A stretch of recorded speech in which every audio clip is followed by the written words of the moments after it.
The LGBTQ community has been fighting for equality for over 100 years. This includes health inequalities. From lacking access to healthcare to higher rates of sexually transmitted infections, this is not a new fight.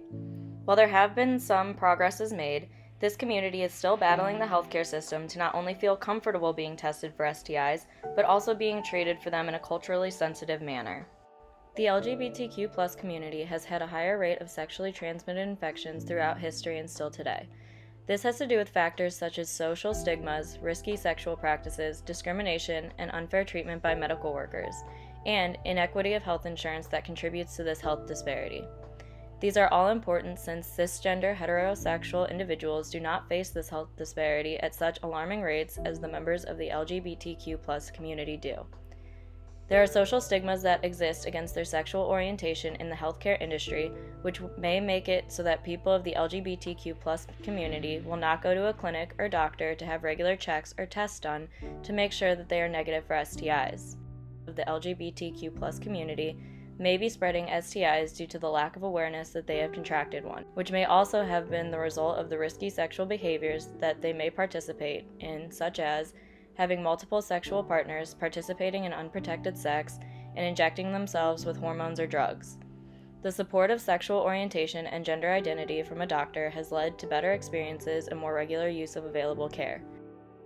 I think that's something that's really critical, Kristen. The reality is our whole culture has had a policy of don't ask and don't tell. There's always been silence around LGBT issues.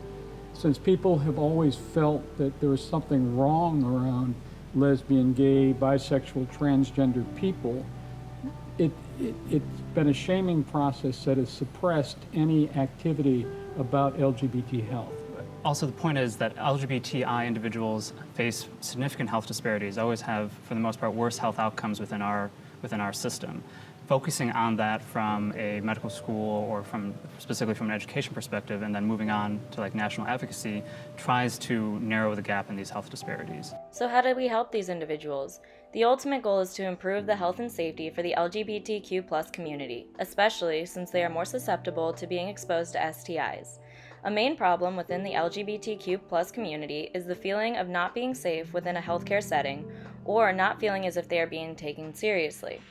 Some of the main ways to fix these issues are to educate health professionals on how to treat patients from the LGBTQ community.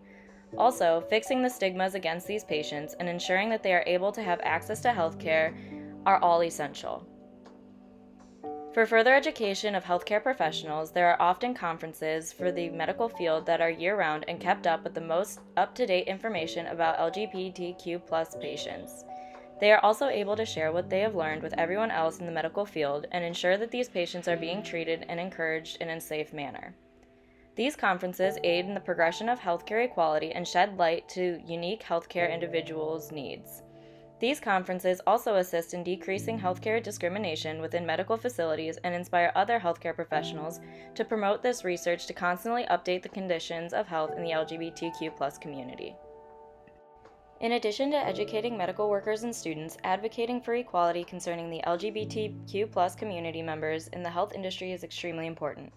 In order for them to receive treatment, they must not only feel comfortable, but they also must have access to healthcare.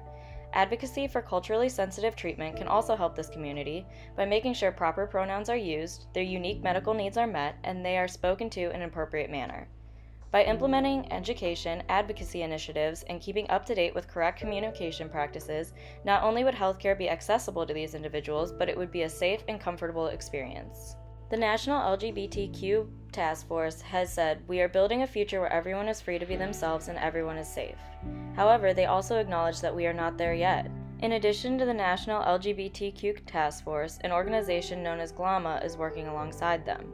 GLAMA is a great organization that is addressing these issues by ensuring health equality for LGBTQ individuals and equality for the LGBTQ healthcare professionals. Where STIs and other healthcare concerns are presented, it is important to consider how individuals from the LGBTQ community are feeling and treat them carefully.